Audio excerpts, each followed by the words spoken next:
Arsenal comfortably progressed to the UEFA Champions League round of 16. We'll reflect on the win at Girona, our European campaign on the whole, and we'll, of course, discuss the club's bid for Ollie Watkins. What could still happen between now and the end of the window, and what John Duran's imminent move to Saudi Arabia means for us. All of that on this episode of the Chronicles of a Gooner podcast. But first, a quick message from our partners. This video is brought to you by Stocks FC. Stocks FC is the football stock market where you can buy stocks in your favourite players and earn cash rewards based on their real-life performances. To get you started, they're giving away 5 free stocks to every user that signs up this month, offering you the chance to familiarise yourself with the platform. Buy stocks in young players you fancy to prove themselves and watch their stocks rise, or invest in those you see as solid performers who will maintain their value. Earn weekly dividend payments every time your players score goals, make assists and play key passes. Your free loan stocks are eligible for payouts for a month, so why not give it a go? To claim your 5 free loan stocks and begin your journey, scan the QR code on the screen or click the link in the description. I'll be taking you along on my journey throughout our upcoming videos. Join me on the ride, Stocks FC.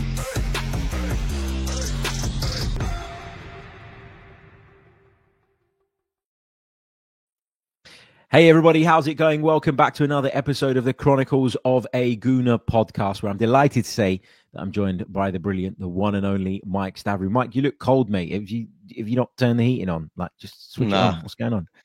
No, I'm not. He refuses. Yeah.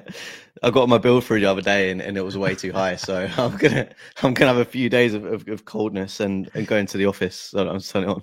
Yeah, makes sense. Do you know what? Have you got one of those smart meters at home? Because I've got one of those stupid. In my previous place, I never had one, but I've got one here, and it basically displays how much you've used on gas or electric over the course of the day, and I hate it.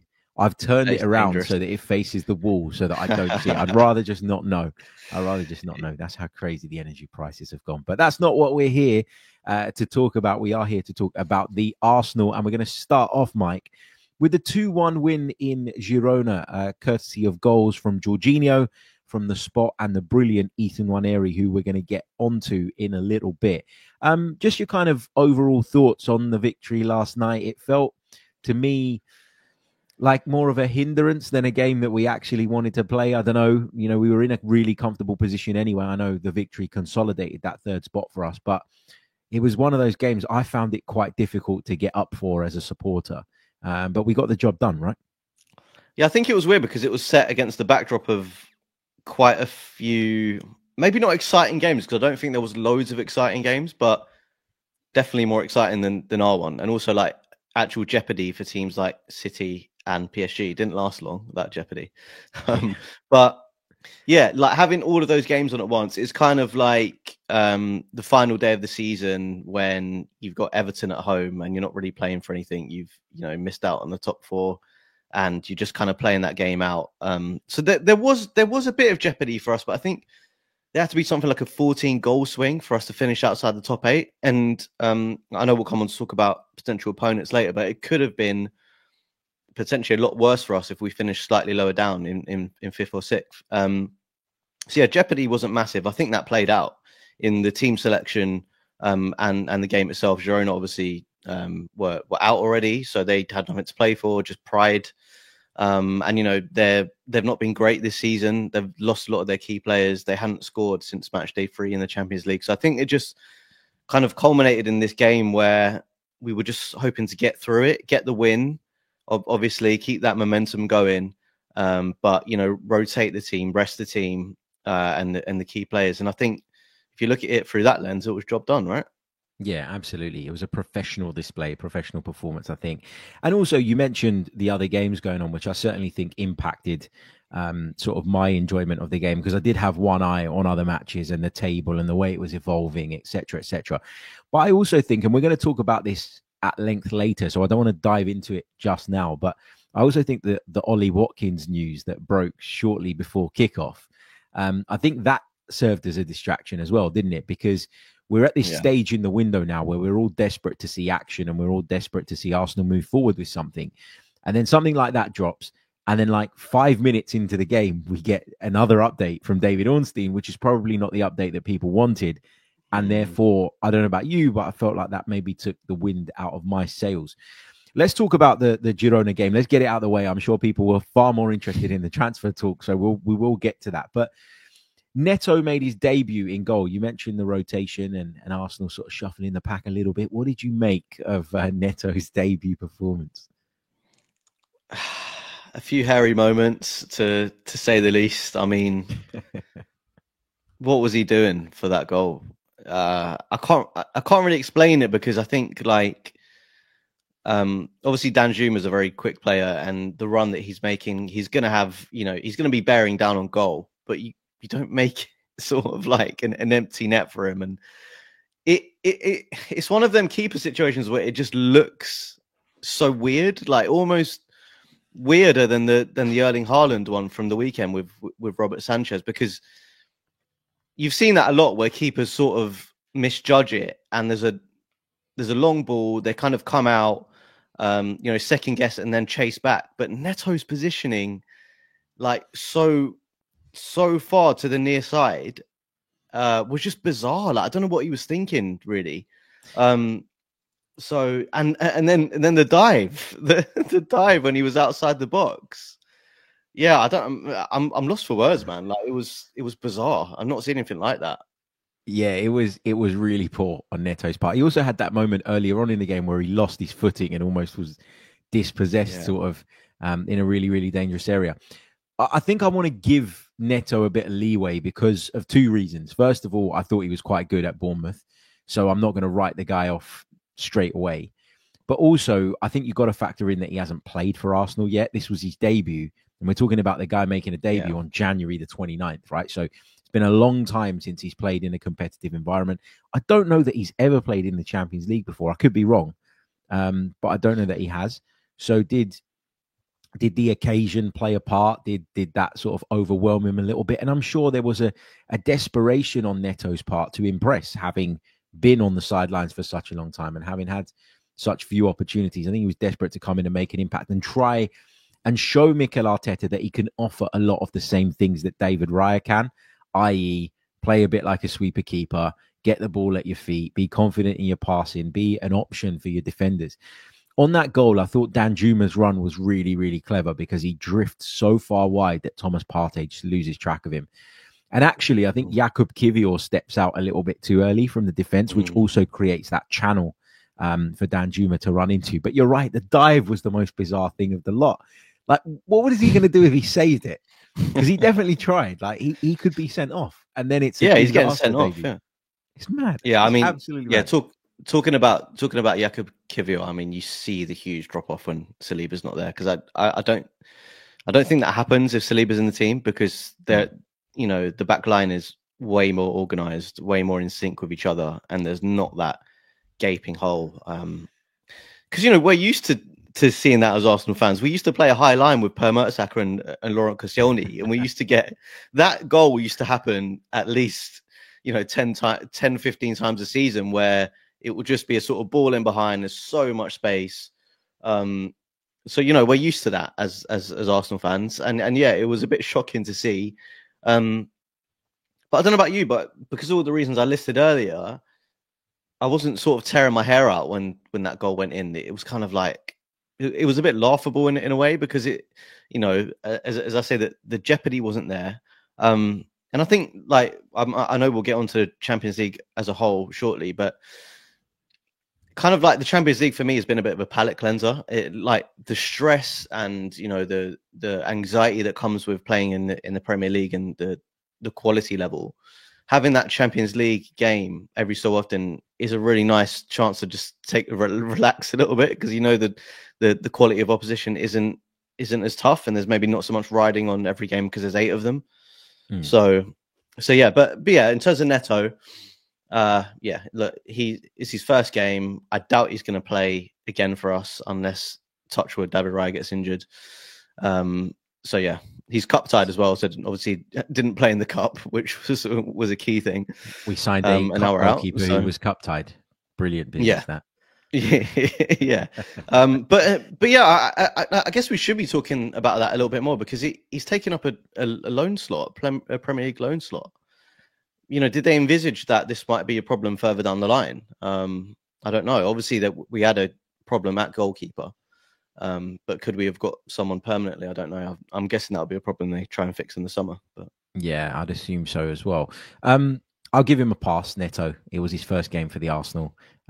Very, very rusty. That was clear to see. Made a few silly decisions, but I thought actually managed to settle it down a little bit in the second half as well. So I'm not going to lay into him too much. The star of the show, though, again, Mike, Ethan Nwaneri. What a player, what a talent. I don't want to spend too much time waxing lyrical over him, not because he doesn't deserve it, but because we've done it all before. And, you know, it's just remarkable to see a 17-year-old come into the side the way he has, to handle it the way he has. And what pleased me the most about his performance and contribution last night was that after the Wolves game at the weekend, where he was asked to step into Martin Odegaard's role, there were some questions around whether or not he could handle it. He was the one sacrificed when we went down to 10 men, and people were starting to question whether he's actually ready. So then to turn up 3 days after that in the UEFA Champions League away from home and score and ultimately win your team the game, I think is the perfect response to those that were maybe questioning how good he is. I mean, let's talk about the goal. The goal was just superb, wasn't it? yeah, it's one of them goals where you just have to just sit back and applaud and just like think about the special player that we have. And, you know, his skills are incredible. But his greatest ability, I would say, is the low center of gravity and how he uses that. And because he's so technically proficient and he's so quick, you know, acceleration, but quickness of mind as well. The way he's able to just sit defenders down, they can't do anything like against him. The way he shifts the ball, they can't react in time. Like he's just too fast. So that goal when he's coming inside, you know, I've said it about Saka before in the past as well, but it's a bit of the Iron Robin. Like, you know what he's going to do, but you can't stop it. And the most impressive thing about that goal in particular is that he's going further and further away from goal. And he's edging his body like basically towards, you know, the touchline or the sideline. And then he manages to hit it with so much power and curl into the far corner, which is really, really hard. Like, you know, I've only played 11-a-side football Sunday league, but I could not do that in a million years, even if there was no defenders on the pitch. So the fact that, you know, he's completely special. I think he scored on. So this was obviously his first start in the Champions League. I think he scored on his first start in the Premier League as well. I was at that game, I'm pretty sure, against Southampton, or it could have been Forest, one of the two. So yeah, look, he keeps sort of blowing us away every time we see him. And again, we have to say that he's playing in a new position. He's not played on the right wing a lot. And we know that him and Odegaard can play together. So yeah, look, it's hugely exciting to have someone like him and Miles Lewis-Skelly together, as I've said before, coming through at the same time. And you know, we can talk about maybe areas of his game where we know we're going to see development, but kind of at this stage, who cares about that? He's a joy to watch, and he's 17. So yeah, absolutely. And I kind of like the way we've sort of stumbled across him as a right wing option, because I think he looks really comfortable there. I think when he plays in the middle and in that Odegaard role, there's obviously a lot of attention on trying to stop him, right? A lot of teams have sort of figured out that the way to cause Arsenal issues is to funnel them wide and to make sure that you're really compact in the center of the pitch, which means the likes of Martin Odegaard don't get the same space, and you have to be exceptionally good technically, but also physically to thrive in that position. Now, I'm not saying that Ethan Nwaneri isn't those things and won't be those things in the future, but I think at this stage in his career, to play wide right actually works a lot better for him. And Arsene Wenger used to do that a lot, didn't he, with young players that were maybe more central in their thinking. He would use them in the wide areas at the start. Cesc Fabregas talked about that quite famously. Nicholas Bentner as well. Yeah, Nicholas Bentner. Oh, don't get me started on him. Prince Nicholas Bentner. But yeah, I think Ethan Nwaneri really works on that right-hand side. And this is a nice segue into Raheem Sterling, because I'm sitting here more than halfway through the season, having actually been quite content with the Raheem Sterling signing at the time, given how little risk we took to bring him in. I'm sitting here now saying that 17-year-old Ethan Nwaneri is a better option on the right-hand side than Raheem Sterling, who's a multiple Premier League winner, which is just bonkers. But he's not cutting it, Mike. He's not cutting it. He got given a pity penalty last night, if you like, just like Kai Havertz did. The difference is that it got Kai Havertz going because he put it in the back of the net. Raheem Sterling failed to do so, and you just feel that this is going to make it even more difficult for Arsenal to pick him up and get him to the level that he needs to be at. Surely he looks shot of confidence. Well, the difference is, and the huge difference is that he's not here to stay. You know, Kai Havertz, we invested a lot of money in that guy, and that helped him come good. But he's a permanent signing, like Raheem Sterling right now. You know, he's in the team because of injuries. He's not performing. Got tried in a new position on the left. You know, looked maybe marginally better in moments. You know, like we said last week, you can kind of see it sometimes. You know, with the little shift and the little jink and the little burst of acceleration. But then it's like once it doesn't go his way, like that's it. Like it's almost like his injection of brief confidence for that 1 second fronting up a player is gone. And then he starts putting his foot on the ball and slowing it down. I mean, he lost possession 16 times yesterday, which shows that he is trying stuff, but it's not coming off. And look, I always say with transfers, you can only judge it on the information you have at the time. And obviously, there's two elements to that. Obviously, we thought, because I said this as well as you, yeah, it makes sense. You know, we're at the end of the window. He's a player with great experience, worked with Arteta, blah, blah, blah. But what information did the club have that maybe we're not privy to, you know, about where he is mentally, about the toll that the last few years at Chelsea have taken on him, you know, where he's at confidence-wise, how, you know, there's so much analysis in football these days of off-pitch stuff and on-pitch stuff. I just wonder, you know, was it a bigger gamble than we maybe thought? I don't know. Don't have that information. But for me, it's an issue because obviously we need bodies in this window. And unfortunately, Raheem Sterling is taking up one of our Premier League loan slots. And that's an issue because we're going to have to take an even bigger punt on someone from outside of England, which is an issue at this point in time because it's January and we need someone who can come in and hit the ground running, which we hoped he would do, but he's not been able to. Yeah, he's not been able to at all. And again, like I'm not in the business of sort of beating down Arsenal players. I don't want to do that. It's not what I want to sit here and talk about. But it's important that we do because you can't gloss over the fact that this was a signing that was made to try and bolster our attacking options. And if we're being honest and we look at the evidence since he's joined, and I know that there is an element of risk in every single transfer, every single loan deal that you make. I'm not saying that you're going to get every single one right.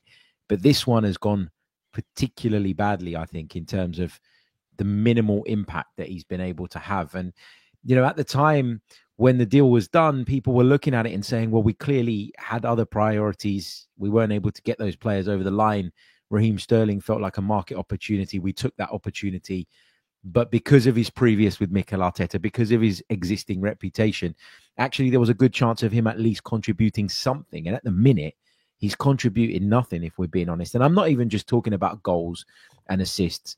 I'm talking about general play. I feel like every time he gets the ball, and we touched on this last week, it's like he just wants to turn back. He's not got that belief that he can beat a man and that he can do all the things that we became accustomed to watching Raheem Sterling do for such a long period of time. So I'm really underwhelmed by him, really disappointed with him. And I think if we don't go on and achieve what we want to this season, I think that, along with a couple of other deals that we did, are probably going to be really scrutinized over the coming months. Before we move on from the Girona game and we focus on the transfer stuff, because I know that's what people really want to hear. I know you wanted to make a point on a certain long-haired, gorgeous Italian man that plays for Arsenal Football Club. Yeah, Ricky. It was interesting because we've got actual competition in a position for once where, hey, it doesn't feel like we've had that. It kind of just feels like, you know, we've just been papering over cracks for a long, long time with all the injuries. But it's really interesting to see the sort of difference in profile and positioning between Miles Lewis-Skelly and Ricardo Calafiori. I looked at Calafiori's touch map and just looking at it on Opta, and I've not counted it out, but it looks like he's got way more in the opposition half than our half, which just tells you all you need to know about him. He wants to get forward. He wants to get in the box. He wants to operate in different positions. Is that a good thing? Is that a bad thing? I mean, debatable. I mean, it's good in the sense that if we're talking about the risk reward thing, and maybe Arteta going a bit more defensive first, Calafiori is the kind of counter to that, right? Because he's the guy that gets into the box, that makes the extra run, that gives us a man advantage in the opposition half, in the opposition box at times as well. He scored as well, but was disallowed. And yeah, it's really interesting, like the kind of difference between the two. Like on one hand, you've got a marauding sort of left back who's really strong, physical, powerful, but technically good. And then in Lewis-Skelly, you've got obviously a guy who's a midfielder playing out of position, and he gives you really different things. I would say better ball security, better press resistance. I don't know who's better defensively. Maybe that's a question I can ask you. Actually, I'm not sure I've quite seen enough of either to be honest, to be able to say that, and I'm not sure they've been tested too often yet, because I don't think like either of them have had to face like a really, really good one-on-one winger to be able to say that. Although Calafiori against Savinho, I remember, struggled a little bit. That's the only example I can think of. I think Calafiori struggled in the Champions League against, was it Hakimi coming down the right-hand side for PSG at points as well in the home game? Possibly. I remember that. Possibly. But I don't think Lewis-Skelly's been sort of,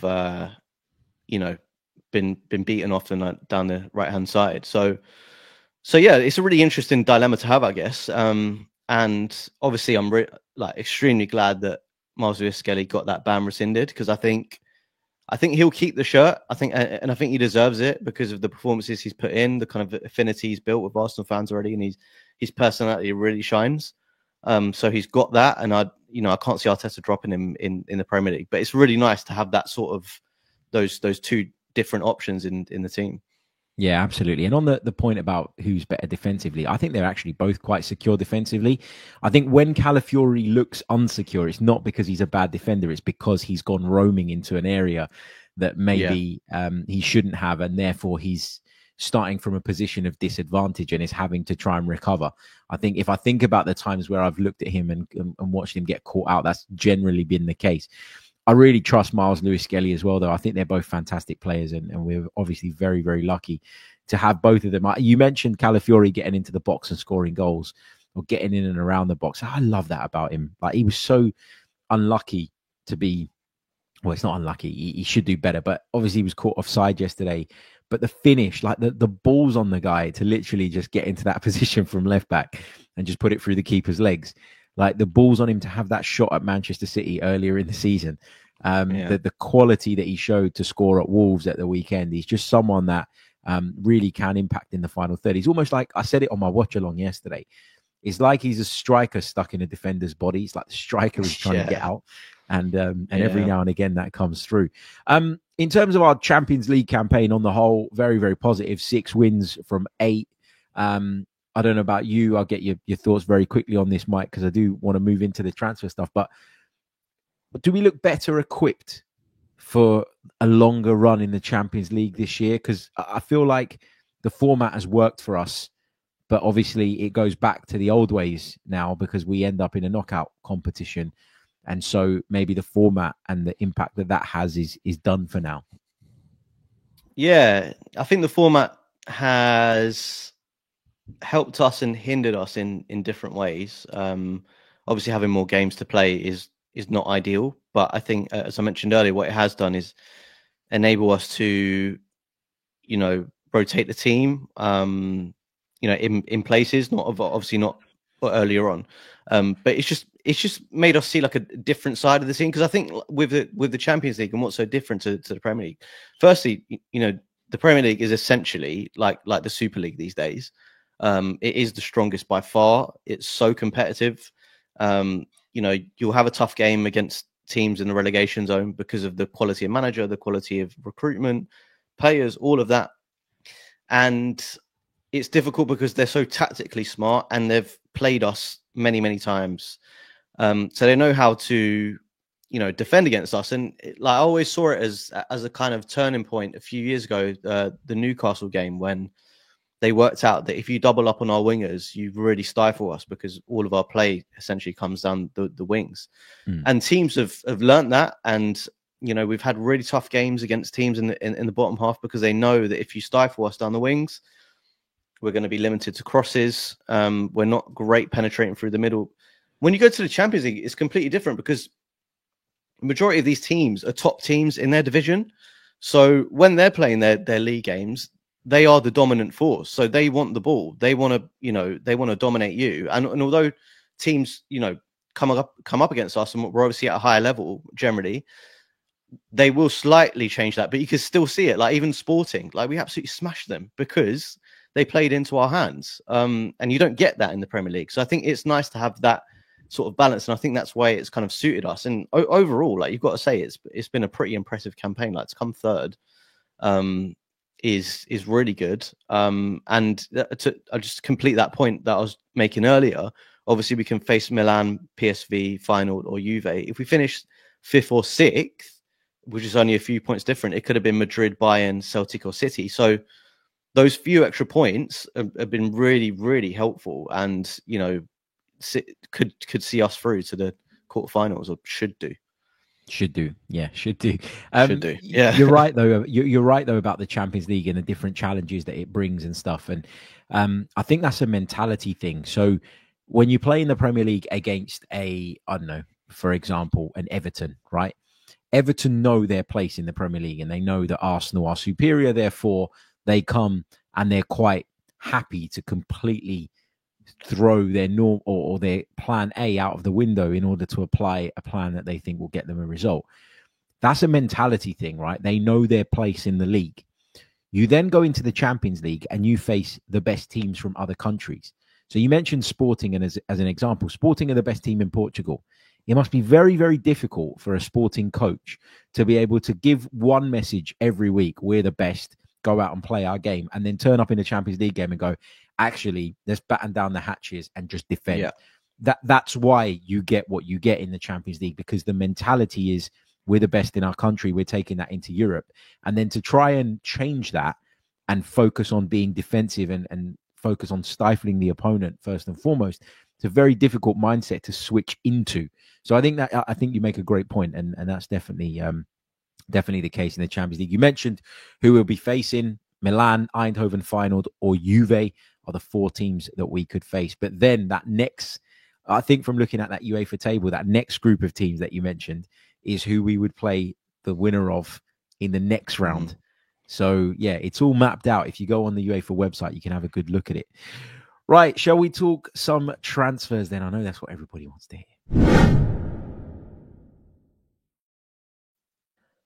Okay, so as we mentioned earlier on in the pod, a couple of hours or so before the Gunners took to the field to face Girona in the UEFA Champions League, the news was broken by Sami Mokbel that Arsenal had made a bid for Ollie Watkins. Now, this bid has been rejected, and it was said to be to the value of around about £60 million.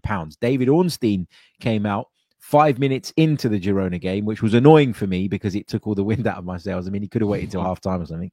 But he came out and said that the bid had been made on Monday rather than on the Wednesday, which is before we got wind of the fact that John Duran looks as though he is on his way to Saudi Arabia. So first of all, Mike, let's get your reaction to Arsenal making an offer for Ollie Watkins. Happy, confused, shocked? What were you feeling when this news broke? I'm not gonna lie, I was a bit like a kid on Christmas, because it's a weird one with me, because I think in the industry that we work in, we cover transfers. We kind of know that there's a lot of rumors, and just you should only really believe it when it looks like it's going to get done. So it is generally, for me, really difficult to get excited. But Yeah. when you see a bid or an approach, I think there's been sort of two different sort of reports out there. Like that's quite a substantial bit of new. Like you sometimes see like the ITK saying like initial contacts for player XXX. Like what does that mean? Initial contact like that. Who knows? But when you see a bid or an approach, I think that's quite substantial. That's moving it along quite a lot. So obviously, I got in way ahead of myself. I was texting you. I texted like all my Arsenal mates and was like, "Oh my god, might we actually get Watkins?" So yeah, I was very excited because I just think that would be a transformative signing at this stage of the season, not least. And I think I've mentioned him on this pod, but I love Watkins. I think he's an incredible, modern striker who's got amazing off the ball sort of abilities and also on the ball. He's a good finisher. He's played at a high level. He's sort of link up plays good. He's basically everything you want from that number 9. I won't go on too much because it doesn't look like we're getting him, so there's no point. But yeah, I was excited. But at the same time, when I applied my logic, it didn't really make sense because of the Duran news that we'd been hearing. Like, it didn't make sense that, there was lots of reports about him and what his future might be. So they're not going to be selling both. So in the back of my head, I kind of, had an idea that it wasn't going to happen. But I think I allowed myself to get carried away just because of how amazing that would have been. So yeah, it is massively disappointing. It is disappointing because it looks like, as you say, because of the John Duran transfer, which is imminent now, it's impossible to sort of visualize a situation where Aston Villa go, well, we'll sell them both. Like we did hear from David Ornstein, to be fair to him, I think it might have been earlier in the week, that Aston Villa were willing to let one go because Unai Emery prefers to play with one striker, and that there was a little bit of frustration, I guess, within the camp in the corner of whoever it was that was being left out. But then, so I've made my peace with the fact that we're not getting him and that there's no way Aston Villa sell. And if they do, they're going to want a ridiculous amount of money that Arsenal probably aren't willing to pay. I'll make my peace with it. I watch the rest of the Girona game, and then Unai Emery speaks after the game and just gives us, Mike, that little bit of hope. This is what Unai Emery said. He said, I don't want to sell. It is good news to have offers from other clubs. We want to keep our sporting objective through the players we have in the squad. Every player can be in the market. If it is good for the player and the club to get this deal, we are going to be demanding. Watkins is our striker. Now, listen, Unai Emery, in the past, when he was Arsenal boss, he used to confuse the hell out of me. And that was because his English wasn't great. And I used to find it difficult sometimes to unscramble what it was that he was saying and the point that he was trying to make. His English has improved. But again, Unai Emery has tied me up in knots because he hasn't, like, he could have sat there and said, no, Ollie Watkins is our main man. He's not going anywhere. He's not going anywhere. And instead he says, I don't want to sell, but it's good news if we have offers from other clubs.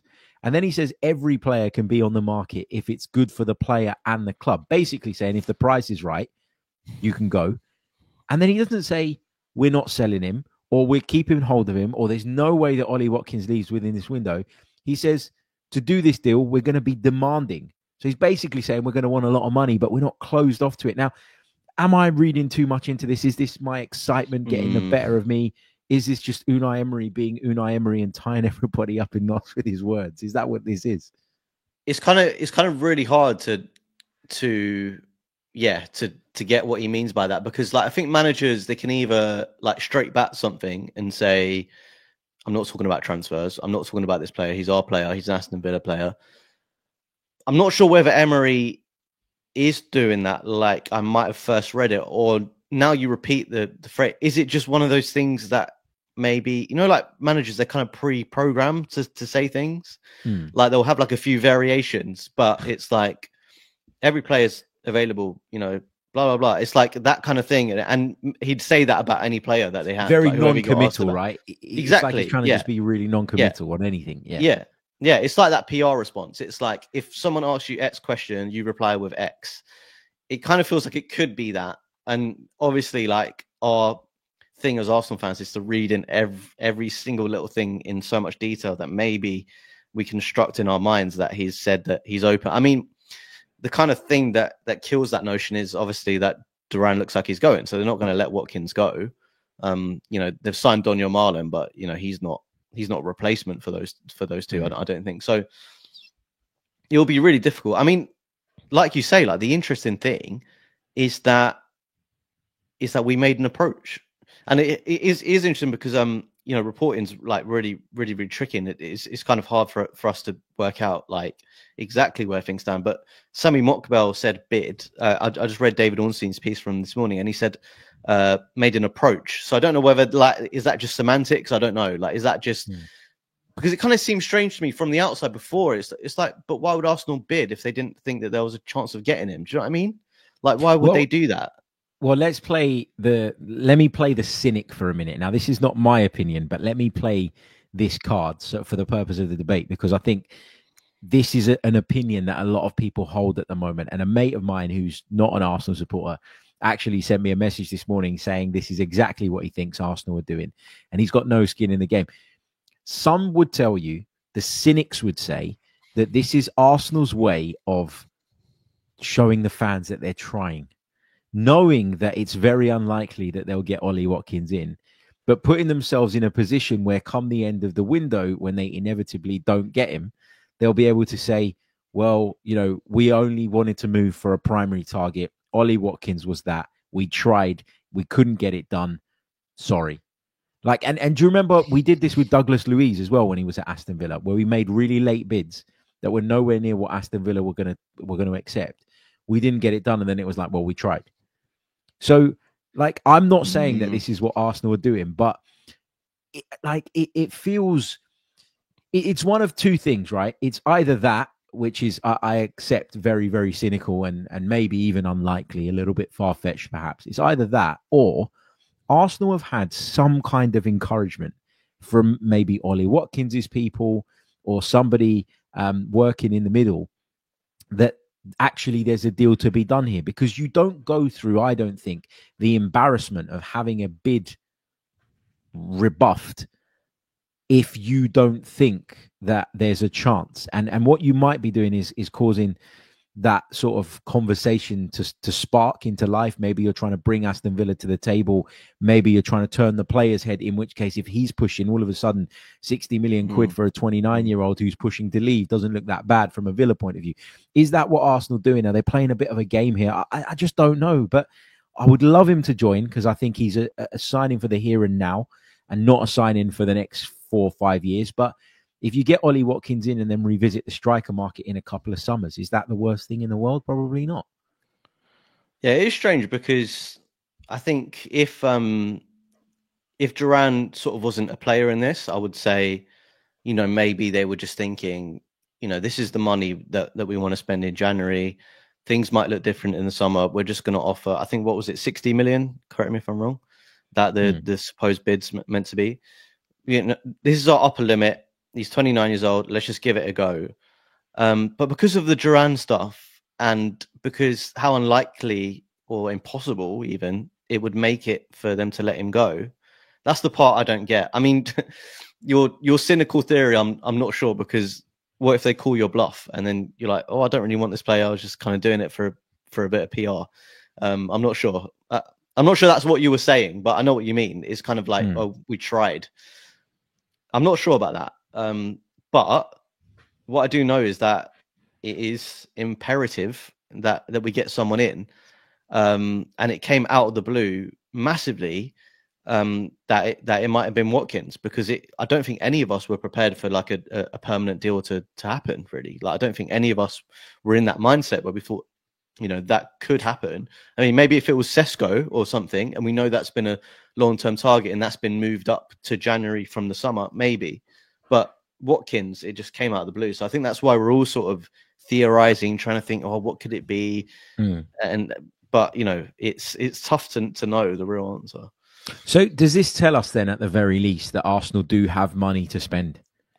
Because I said very early on in the window that looking at the financials, obviously what's available to us, right? There was no excuse for Arsenal not going out and backing Arteta in this window. There isn't anything that you can hide behind You can't hide behind PSR. You can't hide behind the club not making big, vast amounts of money recently, because obviously the revenues have increased dramatically. Has the kind of cloak that maybe Arsenal partly wanted to hide behind with regards to how much they could spend, has that been dropped now, having gone and made this approach for Ollie Watkins? Because we know now that they can spend 60 million on someone if they think it's the right guy. So the money excuse has kind of gone out the window now, right? Well, plus the Zubimendi thing as well. Like we're not factoring that in. If you're thinking, 60 plus 60 in proposed deals potentially, and that's before we even get to the summer transfer window. Yeah, I mean that would suggest that they do have it there and available. Yeah, it's going to be interesting. There's a few days left. Maybe it was just a sort of punt. If they didn't know that John Duran was going to go, maybe, as you say, they got encouragement. It could have happened. But for me now, this looks like it isn't happening.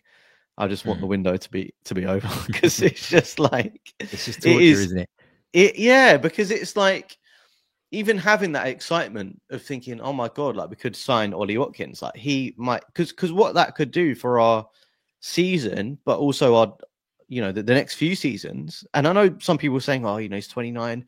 Why do you want to spend that much money? But, we're in the final stage of this project. We need finishers. We need someone who's going to come in and complete it. So his age for me wasn't an issue, because he's got Premier League pedigree. So yeah, that excitement and having that taken away is kind of just made me feel, oh, just please let it be over now. Yeah, absolutely. Can I just say as well on John Duran, I don't propose that we spend too much time on John Duran, but what a waste of a career. Why at this age, with the potential that he's got, has John Duran opted to go to Saudi Arabia? I understand why Villa have opted to sell him, because for that kind of money, given that I don't think there's enough evidence to say that John Duran is a top-class player yet. I think it's very fair at this stage in John Duran's career to say he's going through a bit of a purple patch. Now, he might prove that isn't the case over the coming seasons, but we're not there yet, in my opinion. So, yeah, I mean, I get the money. I get the financial side of it. And I understand why, if you came from a difficult background, which John Duran might have, I don't know, I can understand why when someone waves that kind of money in your face, you go, I'm just going to take it. Like, if someone waved that kind of money in my face, can I hand on heart say that I wouldn't take it? No, I can't. No, I can't. So I don't want to be too judgmental around that. But just the idea of players of that age profile with that potential going to Saudi at this stage in their career. And I've got nothing against the Saudi Pro League. I couldn't care less about it, if I'm being honest with you. I know a lot of people got really strong views on it. I couldn't give a shit really about the Saudi Pro League. It is clearly a manufactured sporting competition from a state that are seeking to improve their reputation via sports. That's what it is. But it disappoints me when I see players at that stage in their career. And I felt the same when people were going to China. Do you remember when Oscar, for example, went to China? And you're what are you doing? That's what I was thinking now? Of. It's just, it doesn't work. Mike, what about Matthias Tell? We've heard quite a bit of his name over the last sort of 24 hours. Bayern Munich man, said to be attracting interest from some of the Premier League clubs that are in the market for an attacker. I mean, I don't know a massive amount about this guy. I watched a bit of video yesterday. Looks like a good finisher. Looks like he can contribute in the final third. Do you think that's in play for Arsenal at the moment?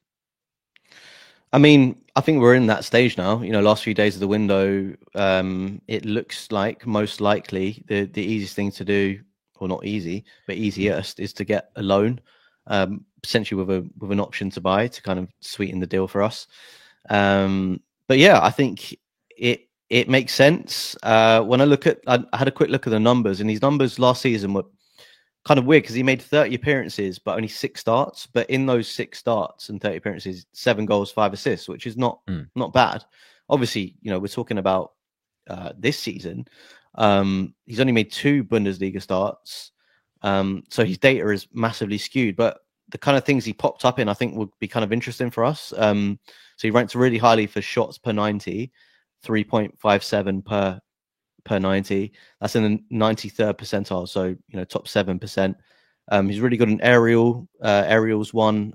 Pass completion was high, so I think he's a kind of player that would do a job for us. I mean, the concern is obviously, he's young. He's not really been playing much football, so then it's that adaptation period where we're talking about. We need a sure thing at the moment, and we need someone desperately because the most important thing.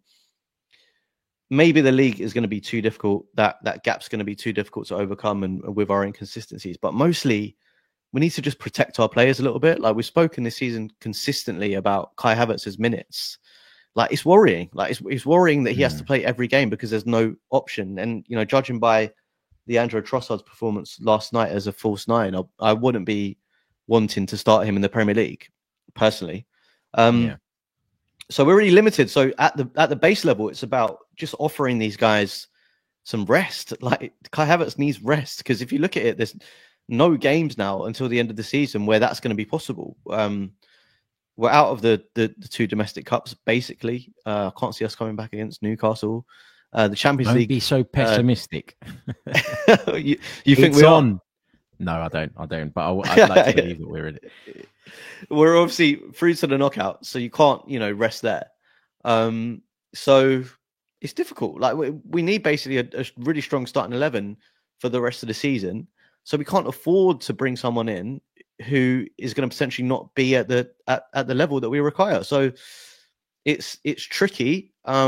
But that's the January market for you, isn't it? And we're talking about John Duran going for what is it, about 65 million for a player that's had 7 Premier League starts this season. I'm not convinced either. I'm with you, but that's the market. It's tough. Players don't want to, let go of their best players in this window. It's crazy, isn't it? Crazy times. We're going to have to see how this goes over the coming days and how this all unfolds. Arsenal are expected, according to a load of reports this morning, just from what I'm reading, to go back in for Ollie Watkins. And maybe they've taken a bit of encouragement too from what Unai Emery has had to say. Look, if they thought it was completely dead, then they won't, because I think they'd probably want to save face a little bit. So I think if they do make another offer, it's because they've had some kind of indication, and this would be post knowing that John Duran is on his way. That would say that maybe they've had some encouragement from somewhere. Doesn't mean that the deal's going to get done, but obviously if they believe that there's something there to be done, they're going to keep trying. They're going to keep pushing. Just before we go, I just want to quickly remind you guys that this video is brought to you by Stocks FC. You can buy stocks in your favorite players and grow your portfolio. And if you scan the QR code in the bottom right-hand corner of the screen, you can claim 5 free loan stocks, which you can earn dividends on over the course of the first month. Now, I just want to be clear, Stocks FC is not a get-rich-quick scheme. So only play if you can afford to play. I'm having a great time. I'm having a lot of fun with it. I'm watching my players' values go up and down on a sort of daily basis. And yeah, I'm hooked, if I'm honest. I'm finding it quite fascinating. It's replaced some of the other games that I was playing because it's completely gripped me. And yeah, check it out, Stocks FC. We thank them for their support of the Chronicles of Aguna. And remember, you can claim your 5 free loan stocks by scanning the QR code bottom right-hand corner of the screen or clicking on the link in the description. I've chosen to play in a slightly unorthodox way. I know a lot of people like to invest in players that they know will hold their value and that will constantly pay out dividends. I've chosen to go for players that I think stocks are at a low at the minute, who I'm expecting to turn it around. So I'm playing the long game. Only time will tell if it works for me. Stocks FC, check them out. Thank you for their support of the pod. Right, Michael, I think we're going to leave it there. Lots of interesting chat. Champions League covered, Girona covered, Raheem Sterling covered, Neto covered, Nwaneri covered, and some of the transfer stuff, the Ollie Watkins conversation. A very, very interesting one. I'm intrigued to see what's going to happen over the next few days. Let people know how they can keep across all your brilliant work and what you're going to be up to. Yeah, Mike Stavrou on Blue Sky is where I tend to be at these days. And yeah, the podcasts I produce for The Athletic are The Athletic FC and the Tactics podcast. So that's why I get all nerdy with the stats, because I'm enjoying doing that. Trying to add a new string to my bow, and yeah, it's a bit of fun. Why not? Why not? Michael, thank you very much. Thank you to you, listeners, for tuning in. Really, really do appreciate it. Remember, if you're watching us on YouTube, leave a like on the video, subscribe to the channel. And if you're listening to us on audio, please do leave us a review. All of that stuff really does help. We'll be back very, very soon with more. We'll start previewing the Manchester City game on Friday's episode, and we'll bring you any transfer news as and when, if we have it. So yeah, stay tuned, make sure your notifications are turned on, and we'll see you all on the next one. Until then, take care.